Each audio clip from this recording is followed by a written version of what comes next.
Veggie burger time, baby. Man, I've been looking forward to this all day. I got my claw. Let me get a little sip. The exquisicy right there, baby. Oh man, let me get veggie burger. Get in my belly.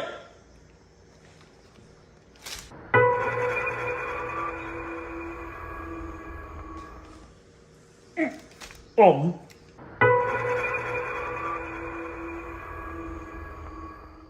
No sons of bitches!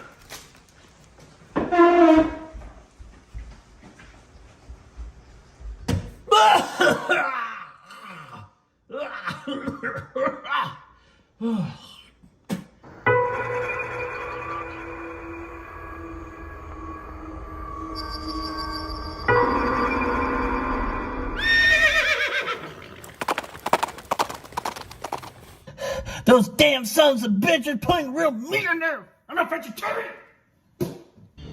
Hello, Michael. Halloween is coming. We're counting on you to take us home this year. I won't let you down. I know, baby.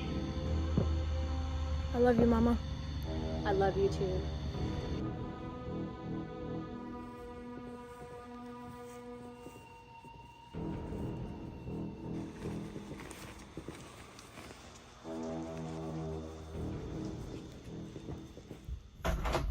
Damn fucking assholes.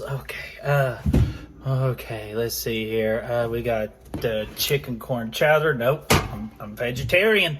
Vegetarian. We got some nope, the chicken. And, chocolate syrup. Oh, we had good times at the titty bar, man. Man, I'm gonna eat this. Take out the damn trash! Bitch, don't tell me what to do! Bitch, I was busy because I'm starving because dumbasses don't know how to give me a veggie burger like I frickin' asked. Ungrateful motherfuckers. That damn bitch putting meat in my vegetarian burger. She knows this! Who the fuck are you?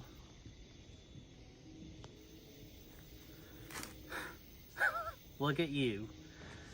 Looking like a damn bum. Hey, stupid. You understand me? Listen, man. I'm trying to be nice here. Like, I already had to send one bum to the hospital tonight with a mean right hook, man. I don't want to do the same thing to you. This is me being nice, okay? So, just do me a favor. Have a hell of a night so far. Just move out of my way, okay? Okay. Good. I'm glad we have this understanding. Boy, you're really testing my patience tonight. I guess we're going to have to do this the hard way. Fucking hobo. Ah, my... What the fuck are you? No.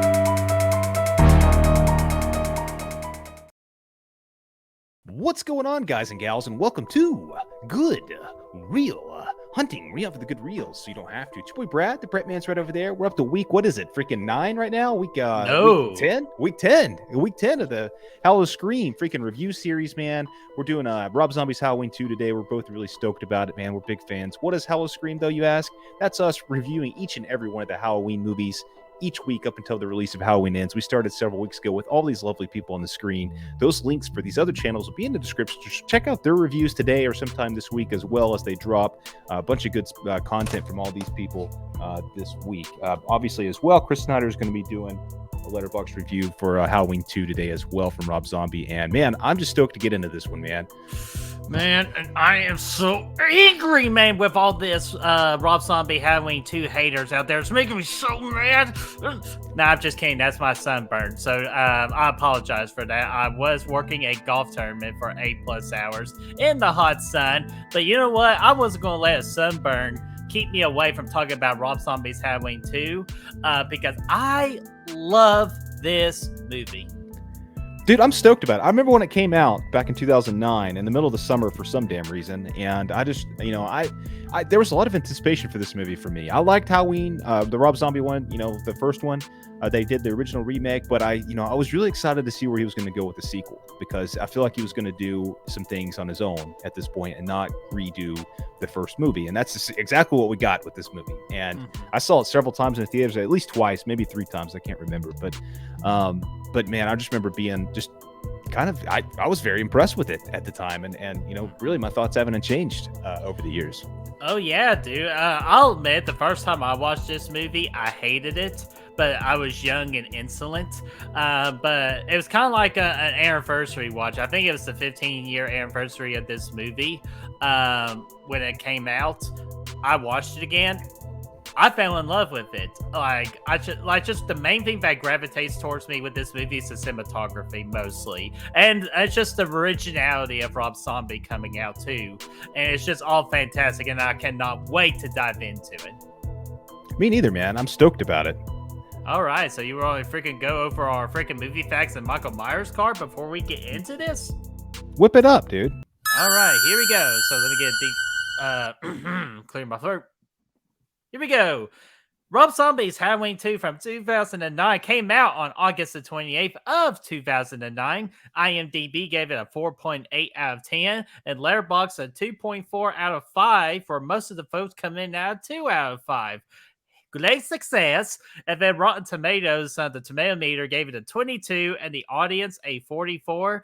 Don't get us wrong, those are rotten numbers, but we love the Rob Zombie Halloween movies, and we just love the Halloween franchise. So to us, they're certified fresh. Budget is $15 million with a box office of $33 million and a global of $39 million. And of course, it's directed by our boy Rob Zombie, and the cast is Scout Taylor Compton, Brad Dourif, Daniel Harris, and Malcolm McDowell. What a score, man. I mean, what a cast of characters, man. Good stuff. Obviously, this one did not do as well at the box office, unfortunately. And obviously, nobody really liked it. I don't really get all the hate. I'm very surprised at the hate that this thing received, especially from the critics, honestly, because I feel like this is way more elevated than your traditional slasher movie. Right I think up there's their a lot alley. more to it.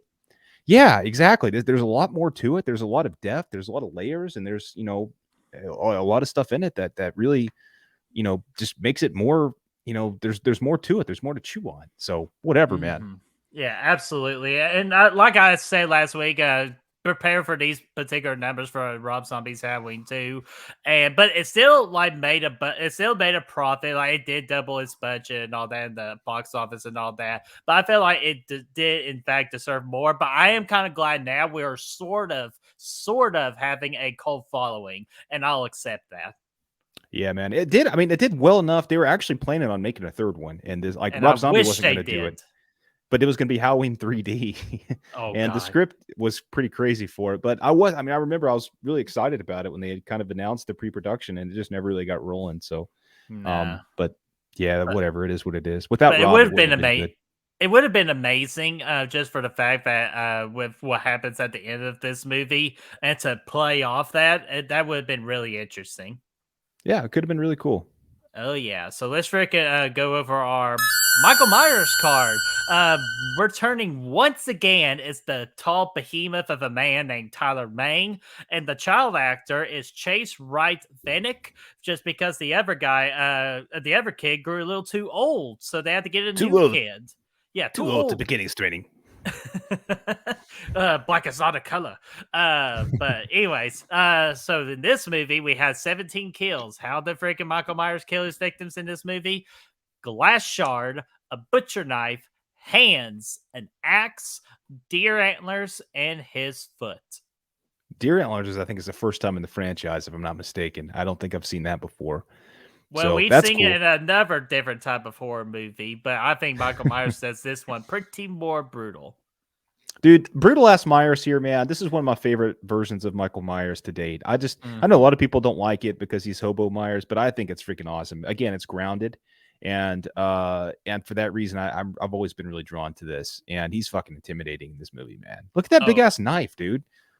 Dude, and look at his freaking face, and I understand we are going to get into it. I'm going to defend the look of Michael Myers in this one. I'm sure Brad will too. So I say without further ado, are we ready to start this?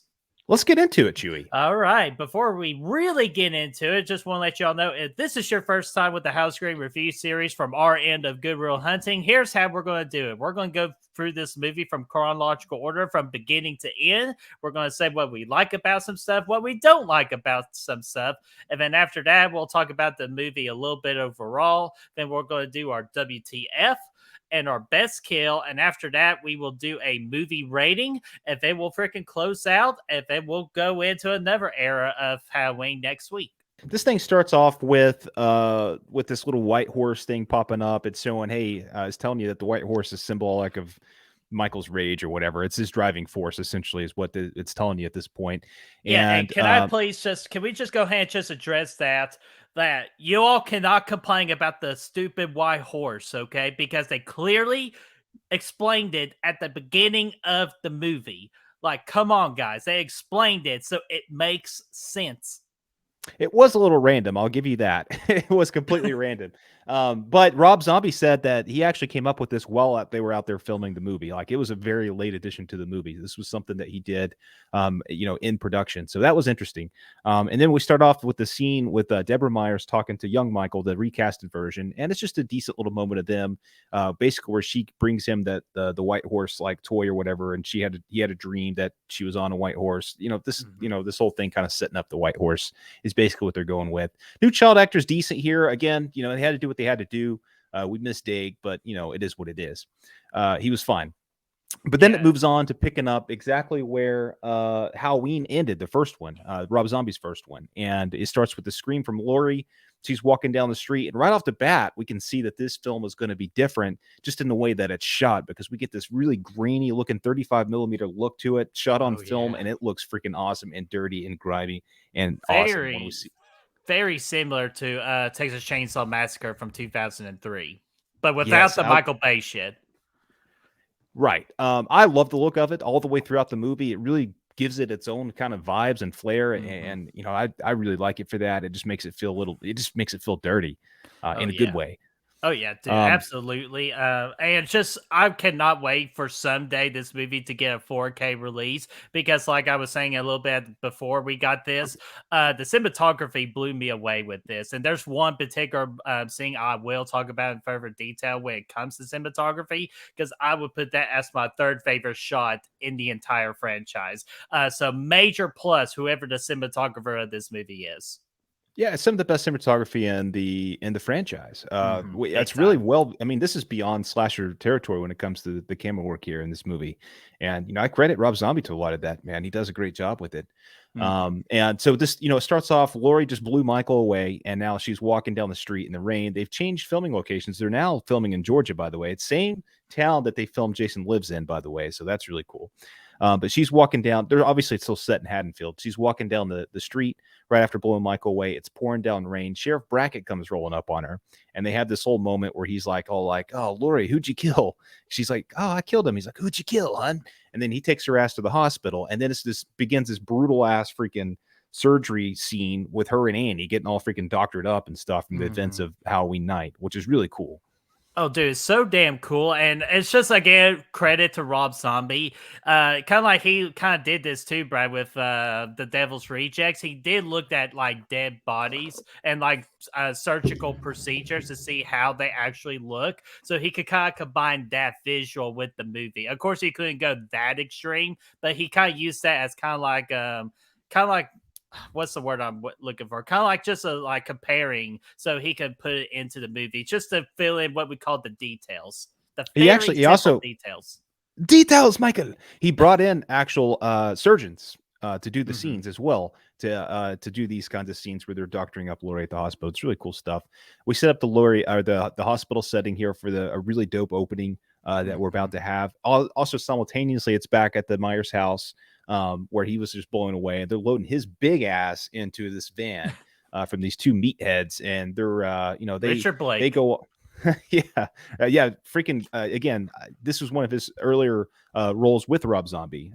He's since done several things with him, but this was the first time, if I'm not mistaken, they were connected, and he was really His impressed with him. main thing was 31, as he played that guy at the beginning with the white face paint and all that. Yeah, that's Yeah. him.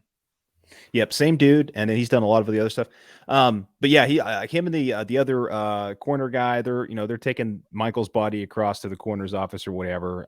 Weird ass dialogue these guys are having about dead bodies. I don't even want to get into that, but that's just Rob Zombie for you in a nutshell. And so they hit a cow. Michael gets out the back. He freaking comes out. He chops off dude's head with a freaking piece of glass, and that was a fucking awesome kill. Oh, dude, it's just the sound effect of that like whole glass shard with the throat cutting the head off. Freaking disturbing, man. It's so damn gross. But I love it. It's freaking awesome, baby, with a capital A. And also, I love cow. Cow! What? Cow!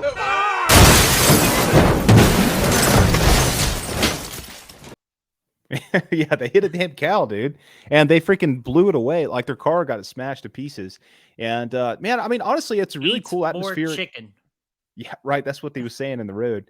As gross as some of the dialogue is there, I think the scene itself and the cinematography there is really good. Kind of setting up a really dark atmosphere on this isolated road with some fog rolling in, and just some good aerial shots with the drone or actually that might have been a helicopter at this point. But either way, it was good. It was nice, and I like that. And then this is where we see Michael see the white horse for the first time and start to follow his mommy down the roadway. Oh yeah, and we're gonna talk. Like Rob Zombie loved his fog in this movie. However, just again cinematography wise, it looked absolutely spectacular. And then after that, we get to possibly most of everybody's favorite part of this movie, if they have to pick a favorite part. It's pretty much the same reenactment for Halloween 2 with the whole hospital setting, but with the Rob Zombie twist, and it's awesome. Yeah, absolutely. Before that, just to clarify on the horse thing, Rob Zombie did say that this may be obvious to a lot of people, but some of you people may be wondering what's going on with it. It's not actually like, obviously there's no actual ghost of Deborah Myers there. This is all just in Michael's head, just giving him some kind of like, it's all just kind of like his psychosis going on in his head. He's hallucinating this shit, and he's following his mom into the ether and stuff. So I think that's important to know. It makes it a little bit more clear. And he got shot in the head too. So like he is feeling what we call a little woozy here. He is. He's got a concussion. But anyway, he walks. Then we open up like you said, the hospital sequence. At this point, Lori wakes up in the hospital.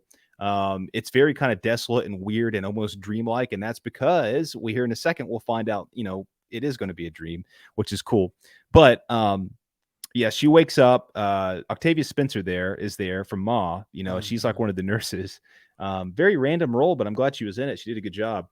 And the lobster lady from Dinner with Schmucks. Yeah, so they're there. Basically, her and Octavia Spencer are walking around the hallways, but Michael ends up.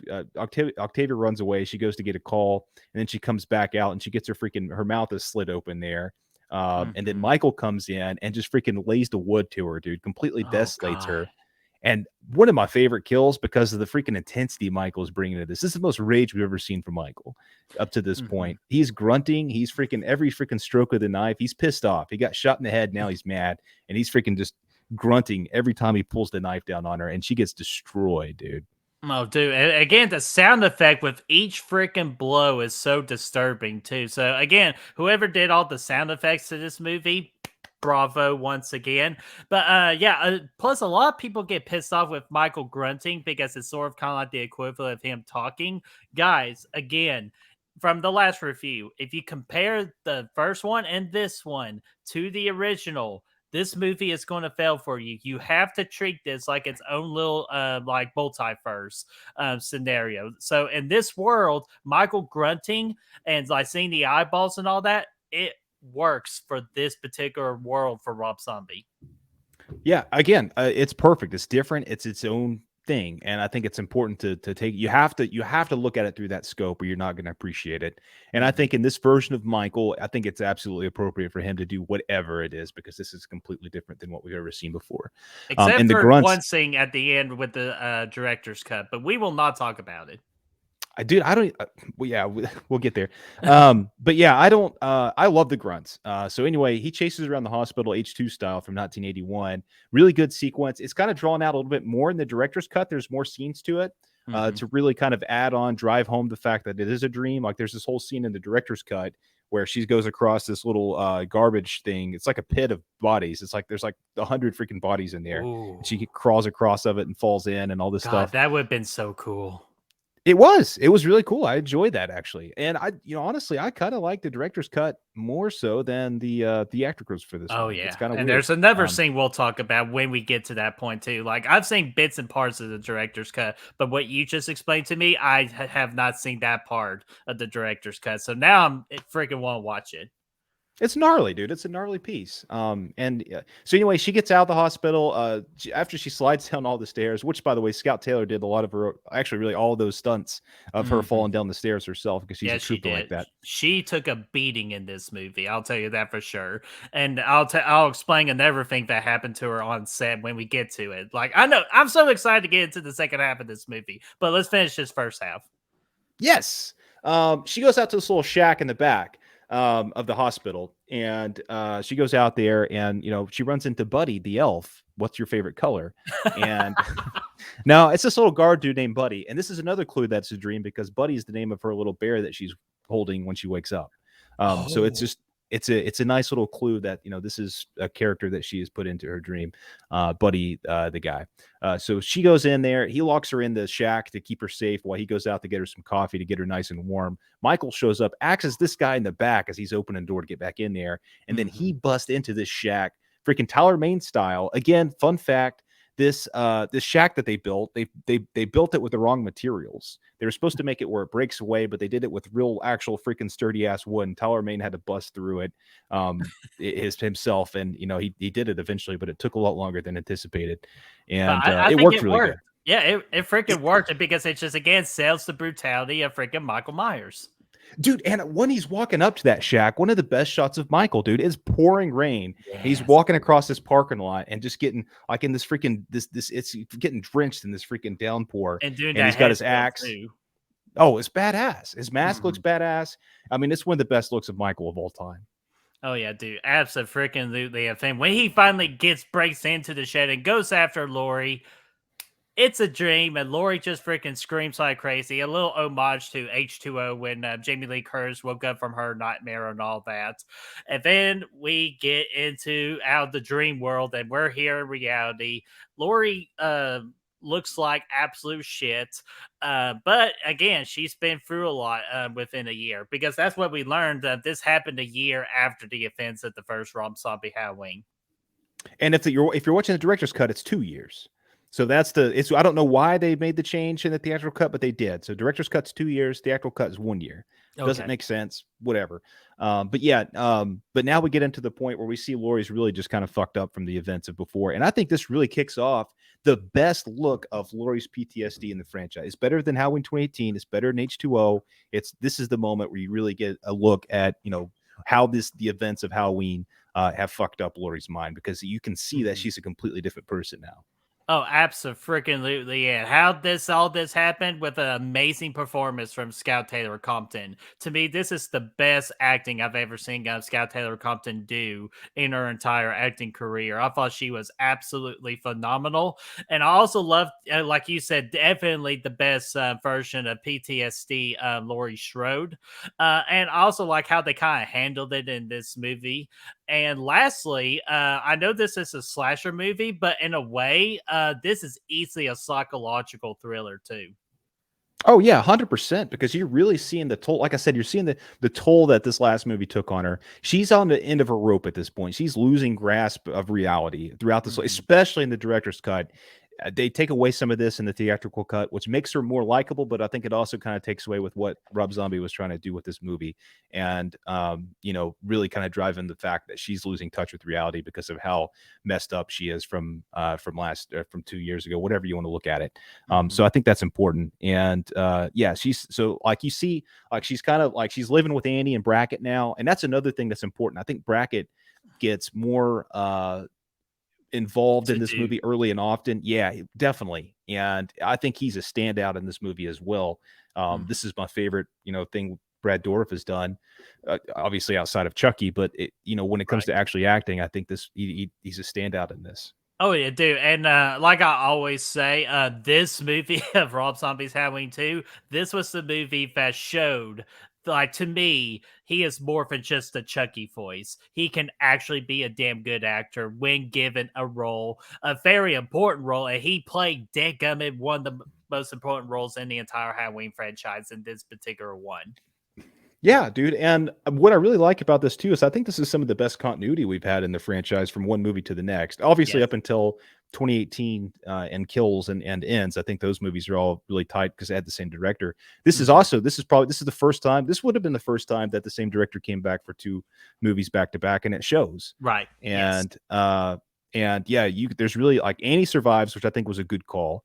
We Mhm. get her more involved in the story, and I actually really like Annie and Laurie much more in this movie than I did the first Rob Zombie Halloween. I think they're a lot Yeah. more grounded and just more realistic. I think. Right, and of course, the beautiful Daniel Harris is back, and when you can bring Daniel Harris back into the Halloween franchise, you're gonna love it. And like kind of like you said, again, we get the best Laurie and the best Andy Brackett in this particular movie, and just again, I love to see the like like Andy's fucked up, just as fucked up as Laurie is, but all the fame and all that is towards Laurie, so it's kind of interesting to see how Andy has been handling all this as well, especially handling the whole Lori thing as well. Because especially what they do at the therapy session, which I'm sure you're getting ready to talk about. Yeah, look, Andy's kind of taken over the head of the household kind of job here. They're living together. She's really the thing keeping things in motion. Hmm. Brackett's there, but he's Brackett. He's kind of a goofball, and then Andy's the one really kind of keeping things together and really struggling to do so. But yeah, Lori goes to see her therapist, and again, this is a scene that's more drawn out in the director's cut. It's very different Hmm. with each movie you see.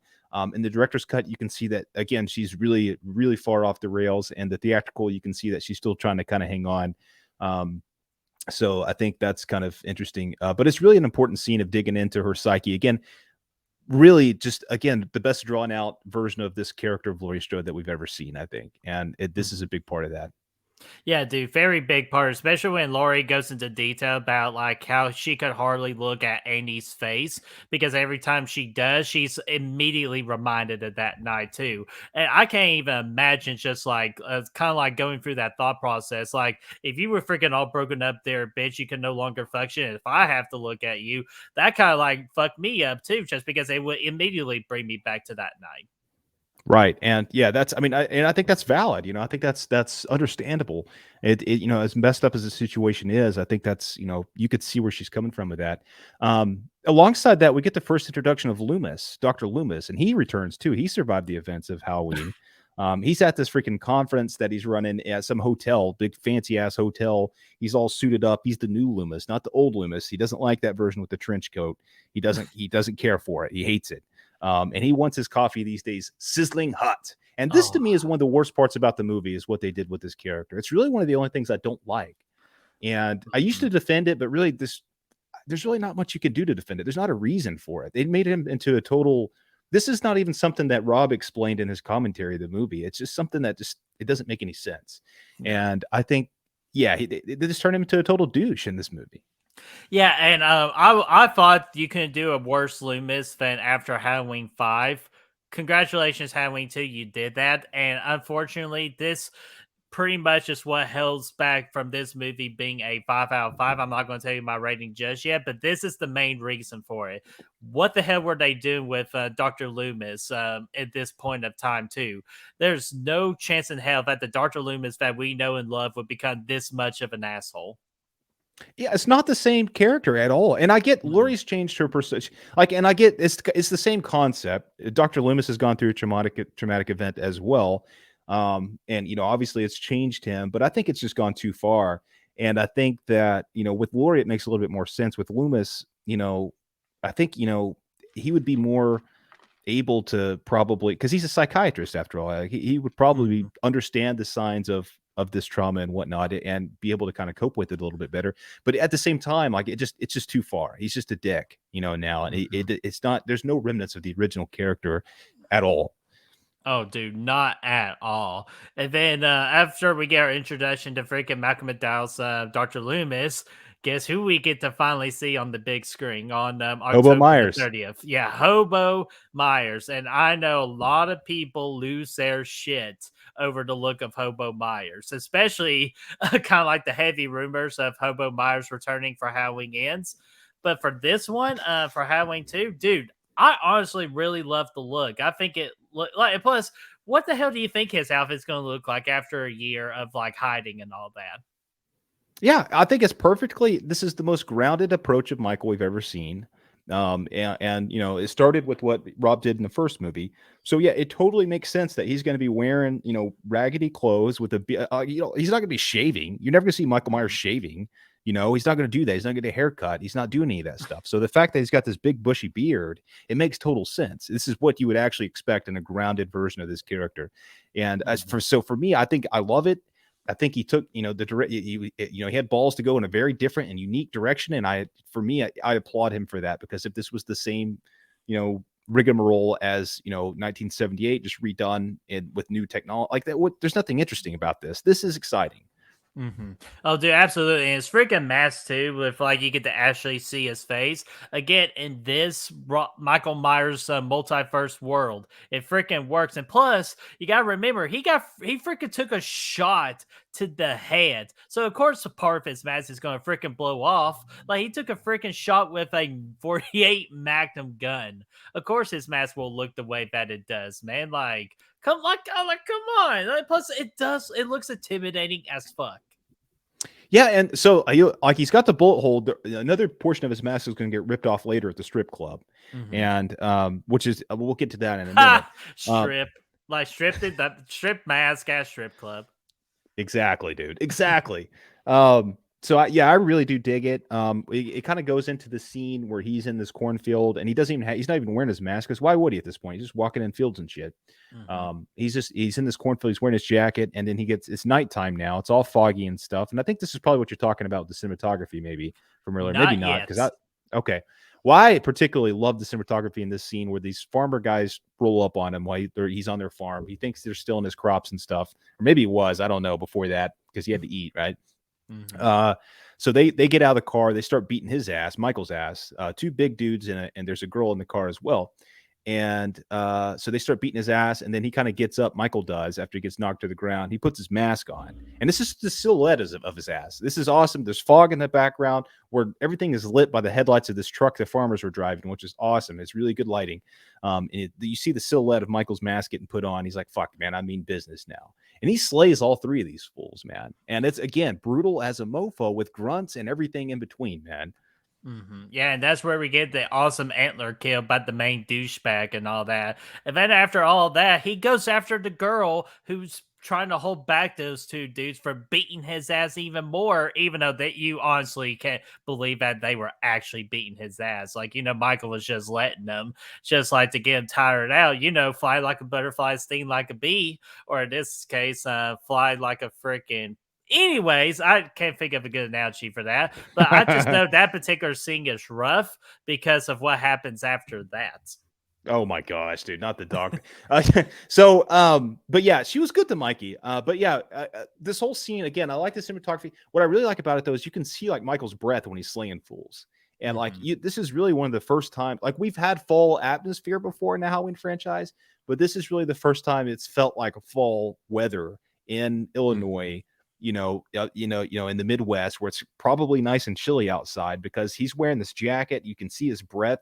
And I don't think I've seen breath at any point in the franchise before this movie. This was the first time it's ever happened. And I think it's very realistic, because we've had even down in the South, we've had plenty of cold Halloweens before. It's been a while, but we've done it. So I like that. It makes it feel a little bit more cold. But yeah, you can tell about the dog thing. Oh yeah, freaking dog time, man. Like this thing is again rough. And this is kind of also interesting too, because they did throw a little homage to Halloween 5 in this particular scenario. Because as Michael's eating the dog, Lori is eating a slice of pizza. As soon as like Michael takes a bite of that dog, like pretty much it's raw. The freaking meat is raw. And then Lori immediately gets sick. And then that's interesting. So it's kind of like portraying now as like they're freaking connected, but we know why they're connected though, because again, they're brother and sister. Yes, they are. And that does bring up a good point because while that's going on, Lori, Andy, and Brackett are all having this dinner together. I actually think this is one of my pizza. Yeah, they're enjoying this pizza, and there's like, there's freaking meat getting over on the pineapple side, and Lori's upset about it. This is one of my favorite scenes of the movie. As far as characters go, I love seeing these three people together, Lori, Annie, and Sheriff Brackett, just having a normal conversation, talking about random stuff, talking about freaking missing the barn and stuff. He missed the barn. He missed the barn entirely. Talking about starving like Marvin. Does anybody know who Marvin actually is? Yeah, so that was all funny. Brackett, this is a scene where he really kind of starts to steal the show here in this dinner, kind of, being the father figure to both of these ladies here. It's really nice to see. And yeah, man, it's awesome. Yeah, it's freaking awesome, man. And then we get like again, like going back and forth and all that. And then we freaking see Mrs. Myers again with young Michael, and they say we get that line. It's time, Michael. And then that is when we go October 31st. Here we go. More chaos. And how does all this freaking chaos happen? Freaking Laurie Strode, of course, had to walk by a shop with a book written by Dr. Loomis, and she figured out something very important. Yes, she did. She found out that she is Angel Myers, the sister of Michael Myers. And this, again, for the first time, we're actually seeing the reveal to Lori that she is the sister of Michael Myers. We haven't seen that before. It took Rob Zombie in this remake, the sequel to a remake, to get to that point. And I think that's super cool, man. The way she freaks out in that car was really, it's understandable. Yeah, it's good. And this is a great performance by her at this point. You could see that. And I love seeing that. Oh yeah, I love seeing that too. And then, of course, I love also seeing Michael in the daytime walking through that cornfield, going to Haddonfield itself. Or actually, in this case, he made a little quick pit stop to the strip club first because he wanted to see some titties before he went to freaking go mark some people. And at the daytime here on Halloween, we see a lot more shit with Loomis that I don't like. Again, moving the score down a little bit. He's out there going to the Myers house and like he's doing this book signing. Linda's father actually shows up and pulls a gun on his ass while he's doing this book signing thing. I love that. It was cool. Yeah, it was it was cool to see the kind of the aftermath of the victims' families, which again we haven't really seen before. Save from maybe Mr. Brackett for half a second and Halloween 2 and 81. Like we've never really even thought about what the victims' families were experiencing after the fact. So I thought that was cool. Really just again bringing the tragedy into this, and I like that sequence and whatnot. Oh yeah, I like that sequence too. And then actually I think I'm getting my times mixed up. I think on October 30th he was walking, and then he had to make a pit stop at the strip club on the night of the 30th. Regardless, he goes to the freaking strip club because again he needs to release some sexual tension right before murking people. And then that is where we freaking get Michael freaking meets that one guy from behind the strip club taking out the garbage. That's your boy, dude, from the intro here. Sorry, Yeah. I got a headache. Dude, I like that scene. I don't know why. I've always really liked it. I thought, what's his name? Daniel. Or Yeah, is it that's Jeffrey Daniels? Jeffrey Daniels. Thank you. Yeah, that's him. Um, yeah, so it was a good scene with him out in the parking lot, just talking to Michael, and Michael just, again, he's just standing there. The way he's lit right there, he's not even wearing his mask yet at that point. He's just standing there and with his hood on and just looking creepy as a mofo with his beard and stuff. He freaking smashes his head in before it was the cool thing to do with Dr. Sartain, and I like that. Then he goes in and slays the two people in the strip club as well. Oh yeah. Couple brutal kills, dude. The dude gets his freaking forearm broke out of his arm with it dangling out, and then when he kills the stripper too, he smashes her head into that wall like 58 times, and she's the one that actually rips the rest of his mask off, the right side of it, where you can really see his face for the rest of the movie. Sorry. Lou is the freaking strip club He's manager. the Frankenstein and then, guy. Yeah. Howard Boggs was our boy at the dumpster. Yes. Big Lou was the one. He played Frankenstein in the commercial earlier in the movie too.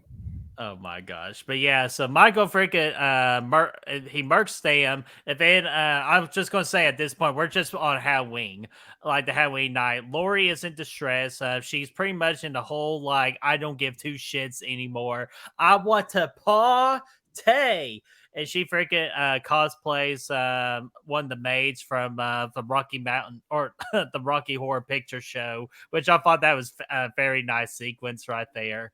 And then Michael, yeah, if freaking Michael freaking wants to go freaking party too, and he shows up at the party just for a little bit. Let's say props to this party. This is the coolest party I've ever seen. This is the most fun party. I would want to be at this party. They were having a really good time. They're having a blast. Good music, freaking good scenery. Everything there is fantastic. I really like it. Yeah, so the characters are there. The other one of Laurie's friends, which I thought they did a good job of giving her new friends in this movie as well. Yes. And again, I can't think of their names off the top of my head, but I know they were there. The brunette girl, she goes in the van with this dude. Wolfie. Yes. Well, Wolfie's the one that. No, Wolfie's the guy, and Harley is the girl. Harley, yes. They go in there. They're having some good times, but then Michael shows up when he goes to take a leak, and then he freaking kills him, then kills her. Two good kills there at the party. Both of those were decent. Yeah, and then also at the party too, we get more. I wouldn't say it's a dream sequence; it's more of a hallucination at this point. And I forgot to mention the freaking dream sequence from earlier. The second dream sequence is when Lori gets trapped in that little box, and it's like freaking snowing and shit. Again, amazing cinematography too. And then Lori Scout Taylor Compton does a great job in that glass casket or like dome or whatever. And she just freaking out and all that. All of it is really damn good. Yeah, I really like those things because like it's a little bit weird, but it's also kind of just showing you the connection they have, her and Michael. It's because he's kind of hallucinating this white horse. She does too later in the movie. So all that stuff is cool. I think it's important, kind of driving that relationship home. But yeah, they're at the party. Brackett sends some people over to his house to watch over Annie. She doesn't like that. She doesn't like that at all. She's like, because they freaking are terrible at their job, as we're about to see in a couple of minutes. Exactly. And in the director's cut, you get this whole thing where last year, like you were out here the whole time. And it was a horrible night, whatever. Theatrical, this is the year later. So, this is the first time this has happened. So the cop shows up at the house. He's like, dude, get the fuck out of here. Go, like, if you're going to hang out, go in the front and just leave me alone. I don't want to hang out with you. So there's actually a deleted scene where he sends some dude over. This just hit me. Brackett sends some dude over to the house and makes nachos for her. Like he makes this whole plate of nachos and they're just trying to have a good time. She's like, what the fuck's going on, dude? It's like this dude that like nachos. I'd eat the nachos. They look good in the deleted scene. But yeah, there's also a deleted scene where Michael's like digging through some lady's garbage at one point before it's Halloween. It's like he's in the hobo outfit. Anyway, so yeah, he sends the cop over, but she sends him out to the front yard. And then Michael shows up to the house after the party and freaking kills the cop in the front yard really easily. The dude was just smoking cigs, man. Yeah, freaking that. And then we're about to get like one of the most freaking saddest scenes possibly in the entire franchise is when freaking Michael goes pay Annie a visit into the house. And then In the like, back. and I'm glad they didn't show anything. They just did the whole theater of the mind, just the whole mindset of what you think happened in that damn house. Dude, I think it's fantastic. The whole way the way this whole thing pans out is really good. You have this sequence where Annie's in the bathroom, she's looking in the mirror, and then she sees Michael beside her. Sideshow though, or side quest Side here, fact. whatever. Side fact. Earlier in the movie, I just noticed this the first time, I think this last time I watched this movie. Earlier in the movie, Laurie's in the same bathroom, and there's a reflection of Alice Cooper poster back there that looks identical to the way Michael looks in the mirror. Whenever he does show up when Annie's there. I think it's really creepy earlier. So check that out next time you watch it. It's early in the movie when she first walks in the bathroom after her dream. So she's in there. Michael shows up in the mirror, and then man, dude, like you said, it doesn't show anything, but you hear it. You hear sound from it, and then you see little snippets, and that's all you need, man, to know that something brutal happened there. Oh yeah, especially when freaking Lori came back to the house, like she knew immediately something was wrong. It's like she has a like freaking sense of disturbance in the force, or more the disturbance of Halloween, and she freaking goes to that bathroom, man. And dude, that bathroom is a complete blood bath. And this is to me where Scout Taylor Compton does her best acting in this particular scene too, where Annie dies in her arms. And that is that is so fucking sad. And I wish this was the saddest moment in the Halloween franchise. It's the one after this particular one. After Laurie's holding Annie and her dead body in her arms, and that's when freaking Michael barges in, and the whole freaking chase begins with between Michael and Laurie. Dude, it's great. And it's also important to remember that Laurie, and again, she did a good job with the performance here. She was hammered at this point when she came home. Like she was absolutely obliterated from the party. And she gets sobered up real quick. Oh yeah, dude, super quick, man. I thought that was really, really brutal. But then yeah, she runs away. Michael chases her through the woods and shit. Good cinematography there in the chase. Really good. Super nice. Oh yeah, and that's just a quick fact. When she was running through the forest and she tripped at one point, she tripped on an anthill, and you know what happened after that? The ants ate her up. Oh, big time, dude! Like it was freaking brutal. Again, Scout Taylor Compton was a freaking champ in this movie. And then after Michael has continued chasing her, she stops at like a car in the middle of the road, and then that's when freaking Michael tips the car over. And to me, this is the best cinematography shot of the movie, when he lifts that car and you got all this like the lighting and the fog and all that. Dude, beautiful. Oh yeah. I think that was a beautiful moment. And yeah, that was good. It's actually a different car. The one that pulls up and the one that he flips over are two different cars. And I think it's interesting the way they had to do it. But it looks fantastic, man. It's absolutely really cool. Absolutely fantastic. And while all this is going on, this is the heartbreaker. This is the true heartbreaker. This is when Sheriff Brackett, Brad Dourif, this is the moment Brad Dourif proved to me that he can freaking act outside Chucky, is when he finds Annie in that bathroom. And I know, Brad, you're about to go more detail with the director's cut for it, which the director's cut is 100 times better than what they did with the theatrical. Yeah, I don't know why they cut it out. They cut out most of his reaction. Actually, in the theatrical cut, Brackett comes into the bathroom, finds out Annie's been slayed, and it's brutal. Like you said, it's the same crime scene from earlier. It's complete bloodbath in there. And it shows his reaction, but it takes out the verbal or the audio, and it just kind of plays some music over it, and it slow-mos it, and it's cool, it's fine.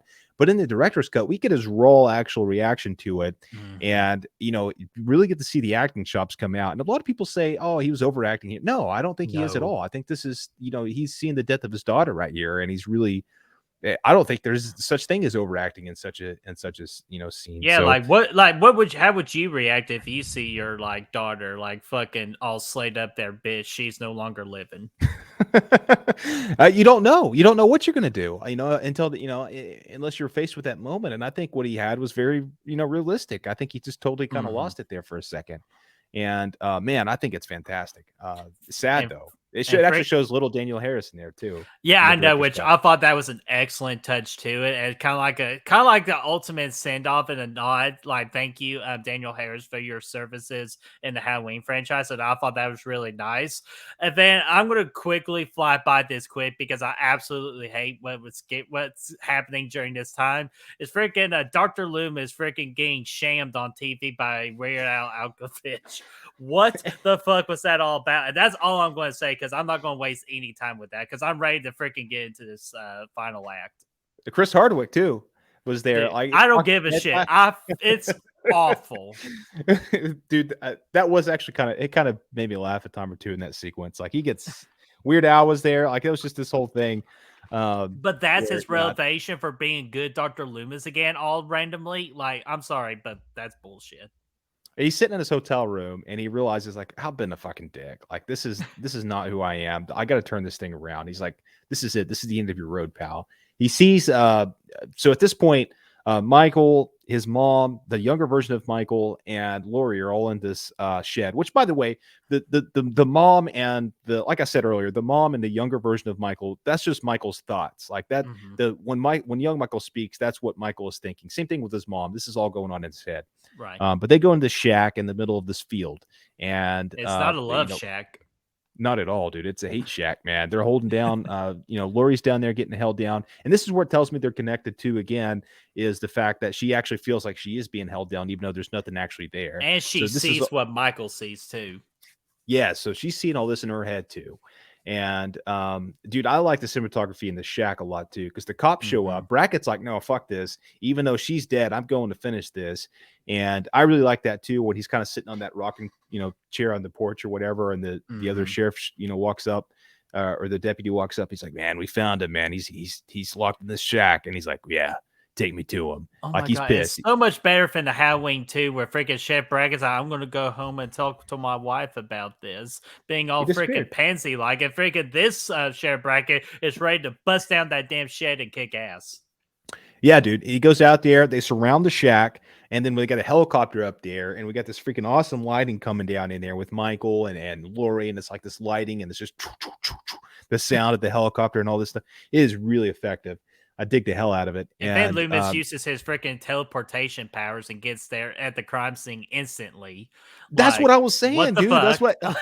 Yeah, he was at this fancy ass hotel, presumably in Chicago or some big ass city in Illinois, and he just shows up in this freaking Haddonfield shack in the middle of nowhere, out in seconds, because he sees the thing on TV on the news, like they had a news van out there showing the shack getting surrounded by cops, and he's there in like 2 seconds.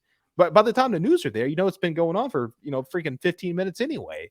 So I don't know. It's bad. And he freaking just ignores Sheriff Brackett's orders because Brackett doesn't want him there. He thinks he makes the situation worse. And then Loomis freaking bypasses them. Again, great job freaking Haddonfield security. Freaking SWAT team at this point because they brought the freaking the SWAT team. I said SWAT team out there. And then freaking Loomis tries to calm Michael down, but Michael's like, no, man, fuck you, bitch. And then he freaking stabs Dr. Loomis. And for possibly the first time in this franchise, we see Dr. Loomis actually die on screen. Dude, he gets murked like a mofo right here, man. Like he gets completely destroyed. And both endings here are completely vastly different. Whether you're looking at the theatrical director's cut, same setting, is that's the only thing.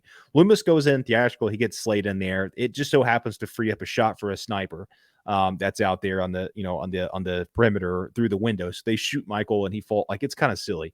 But in the director's cut, he like knocks Loomis out the freaking wall of this shack, just straight raging, man, which I think is cool. And then Loomis takes off his mask, or actually maybe he takes off. I think he might actually take off his mask because he's done with this shit at this point. And he tells Loomis to die. And, but again, I don't hate it. I don't hate it at all. I think that he's had this rage kind of build up for years, especially with Loomis, the guy that has been, a thorn in his side for all these years. And it's just built to this point to where he just wants to tell him to die and murks his ass right there. And now he's outside the shed and gets laid the freaking woodshed by the cops out here. They all freaking lay into him. He freaking dies right there on the spot. Brutal as fuck, man.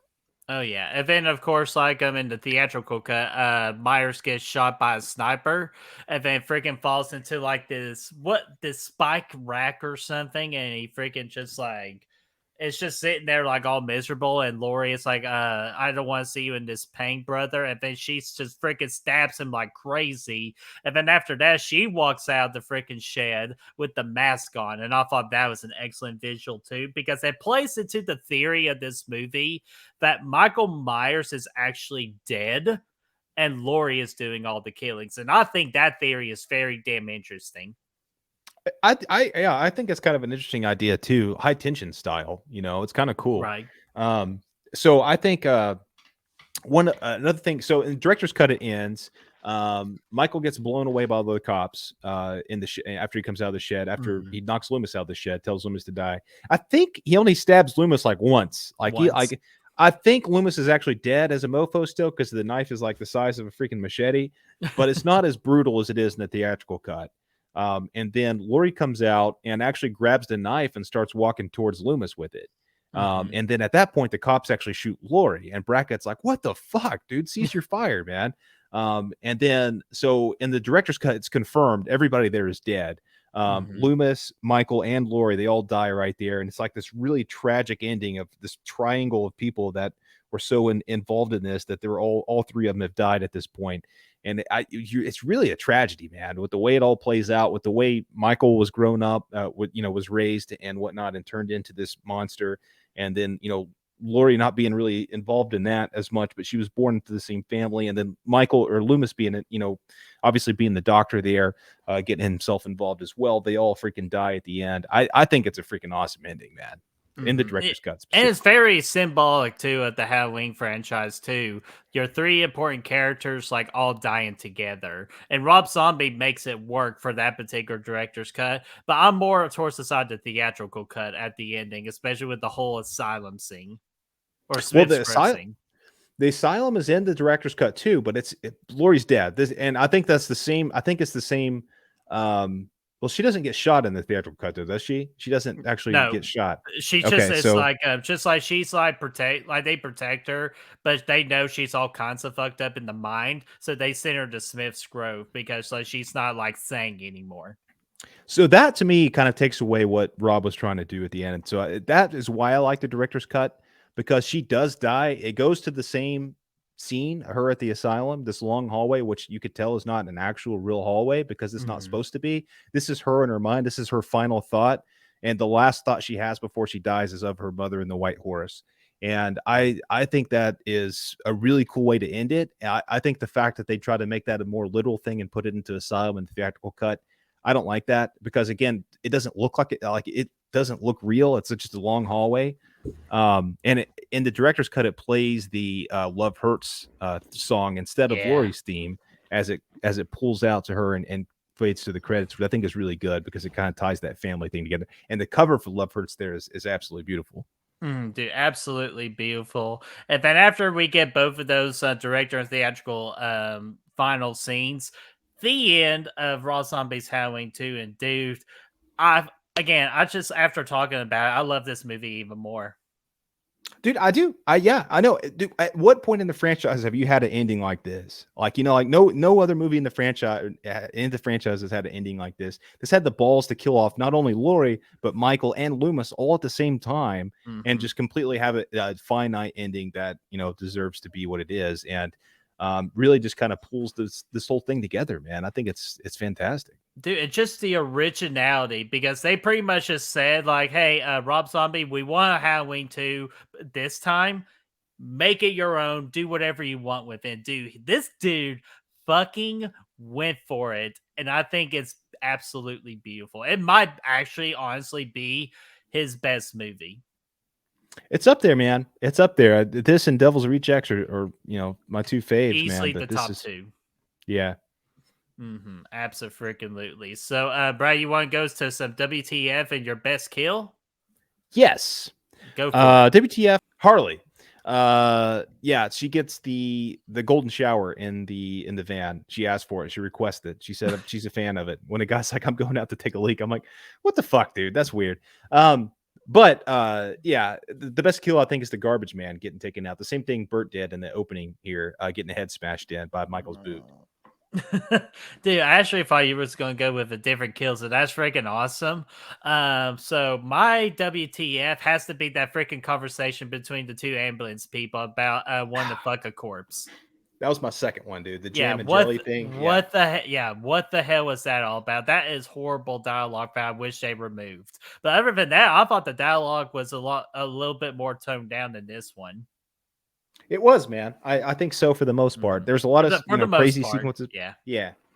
And then best kill, I thought you were going to go with the Olivia kill at the beginning where she was getting marked at the hospital. Octavia, man. Yeah.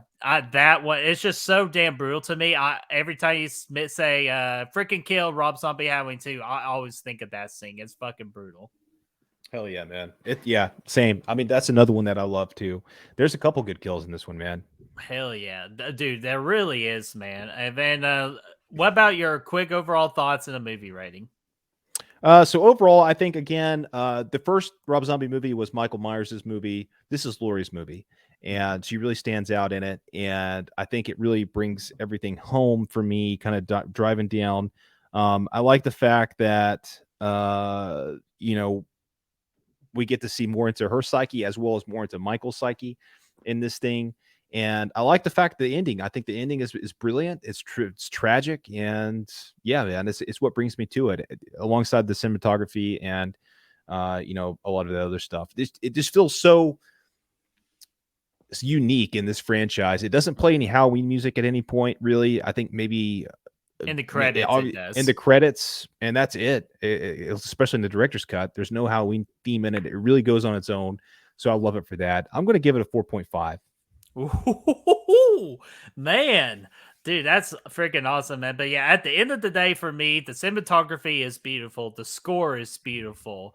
What freaking Rob Zombie does to make this movie its own. And this is your 10th movie in the franchise, so you really have to decide to go outside the box to make Michael Myers more interesting and do something we've never seen before. We absolutely get that. But I 110% agree with you. This is Scout Taylor Compton / Laurie Schrode's movie. And I think Scout Taylor Compton knocks it out of the park. And it's a shame that she doesn't get more bigger roles in the world of the horror genre in movies, like higher scale movies. But this movie is fantastic. Absolutely love it. So that is why. And after today's discussion, I am going to give it a 4.75 out of 5. Ooh, real freaking naughty, man. Oh yeah, so you know what that means? It's freaking welcome to prime time, bitch. This is it, Jennifer. Your big breaking TV. Welcome to prime time, bitch. Hell yeah, man. That's awesome. Oh yeah. Well deserved. Well freaking deserved. I know we're going to get a lot of hate in the comic section, but you know what? For the haters, let it fly. Let it fly, because again, we love different opinions on here. Get you one of those sticky buns on the way in. Or those cardboard pizzas. But anyways, I know we've gone long, so we're going to wrap it up. So let me go ahead and ask you guys, what did you all think about Rob Zombie's Halloween 2 from 2009? Do you think this is a really damn good movie and you're part of that new cult following of this movie? Or are you part of that side of the Halloween fandom that you absolutely hate this movie? Let us know in that comment section down below, and let's get that discussion rolling. And if you want to help us find the good reels, you can do so by finding us on Facebook, Instagram, Letterboxd, Twitter, TikTok, and Patreon. Those links are down for you to find down below. Absolutely, and be sure once again to follow our buddies on YouTube as they're releasing their Rob Zombie Halloween 2 reviews either today or at some point this week, because this is going to be a very interesting week for all of us on how we feel about this movie. However, if you want to support your boys at Good Real Hunting, be sure to like this video, share, and subscribe. And of course, ring that bell, ding, ding, ding, so y'all know when the next set of Halloween reviews is up and ready. And until then, we'll freaking see you next time. I got my white horse out here, but I need to freaking ride off on. Yes, ride it. Ride it. Ride it. Come on, ride it.